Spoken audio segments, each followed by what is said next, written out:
નમસ્કાર, હું Rinku Prajapati public India ન્યૂઝમાં આપનું સ્વાગત કરું છું। શરૂઆત કરીએ આજના સમાચારની। આણંદમાં નવા બસ સ્ટેશનમાં બંધ રૂટ મુદ્દે વિદ્યાર્થીઓનો બસો અટકાવીને વિરોધ। આણંદ નવા બસ સ્ટેન્ડ પર બંધ રૂટ મામલે વિદ્યાર્થીઓએ બસો અટકાવી વિરોધ પ્રદર્શન કર્યું હતું।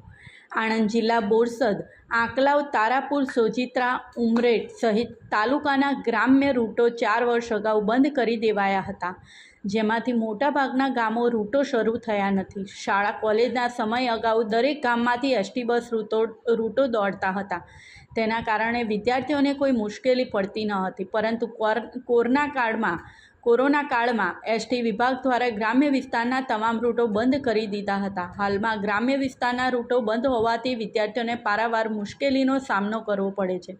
આ અંગે એબીવીપી દ્વારા આણંદ એસટી ડેપોમાં 4 થી 5 વખત લેખિતમાં રજૂઆત કરી છતાંય અગાઉ પણ 2 વખત બસ સ્ટેશનમાં જઈને આંદોલન કર્યું હતું। દર વખતે માત્ર રૂટો ચાલુ કરાશે તેવું આશ્વાસન અપાય છે, હજુ સુધી રૂટો શરૂ ન થતાં આખરે એબીવીપીના કાર્યકરો શુક્રવારે બપોરે 12 વાગ્યાના અરસામાં ધરણા કરી રામધૂન બોલાવી એસટી બસો અટકાવીને હોબાળો મચાવ્યો હતો, જેના પગલે આણંદ શહેર પોલીસ દોડી આવીને એબીવીપીના કાર્યકરોની અટકાયત કરીને લઈ ગઈ હતી।